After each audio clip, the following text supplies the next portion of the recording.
Assalamualaikum warahmatullahi wabarakatuh. Baiklah, kembali lagi dengan saya Wafi Hadana Ramadan dan India Putri. kali ini kami akan mempresentasikan filsafat etika komunikasi yang berjudul Pemikiran Filosofis Media Komunikasi. Terima kasih. Media komunikasi dapat juga berarti non-alat seperti lambang verbal maupun non-verbal, termasuk suasana, kondisi lingkungan, faktor personal dan situasional yang menunjang dan mendukung terjadinya komunikasi.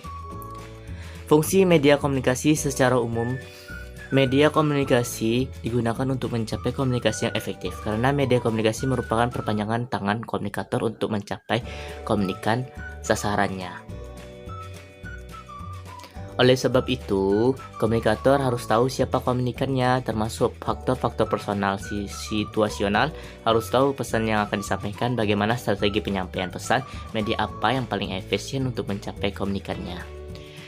Fungsi media komunikasi memperluas komunikasi antar manusia dengan meningkatkan produksi pesan dan pendistribusian, meningkatkan persediaan, penyimpanan, dan temu balik pesan komunikasi. Hakikat kehadiran media komunikasi bagi kehidupan manusia. Kehadiran media komunikasi amat penting bagi kehidupan manusia. Media komunikasi memberikan pengaruh yang besar pada banyak aspek kehidupan manusia sebagai individu. Media juga mempengaruhi kehidupan kelompok dan masyarakat dan dunia sehingga mampu meningkatkan peradaban manusia. Tinjauan mengenai eksistensi media komunikasi. Media komunikasi sebagai alat bantu. Sebagai alat, media komunikasi membantu manusia mendistribusikan ide-ide, gagasan, dan pikiran dalam bentuk lambang yang berarti bagi manusia lain. Media komunikasi juga membesar kemampuan memproduksi bermacam bentuk audio, tulisan, gambar, simbol, dan lain-lain.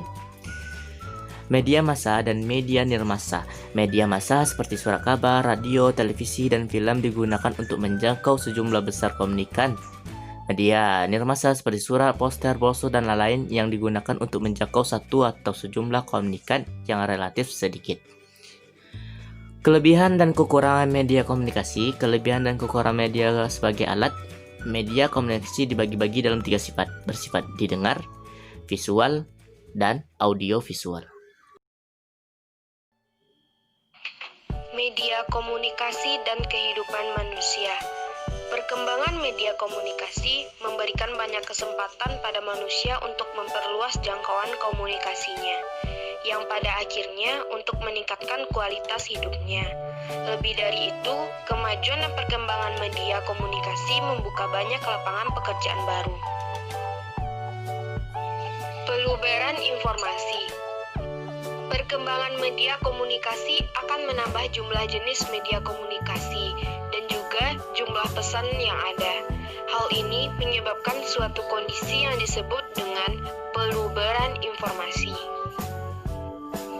Pengendalian arus informasi. Pengendalian arus informasi dapat menerapkan kebijakan informasi yang akan didistribusikan dan dapat pula dia yang memaknai informasi-informasi tersebut, sehingga kemungkinan komunikan tidak lagi memiliki kebebasan memaknai informasi, seperti dijelaskan oleh sebuah pendekatan yang disebut uses and gratification, bahwa komunikan atau masyarakat aktif menggunakan media komunikasi untuk memenuhi kebutuhannya. Komunikan atau masyarakat akan memilih media komunikasi yang sesuai dengan pemuasan kebutuhannya. Baiklah, mungkin hanya itu yang dapat kami sampaikan hasil presentasi kami. Mudah-mudahan bermanfaat ya. Assalamualaikum warahmatullahi wabarakatuh.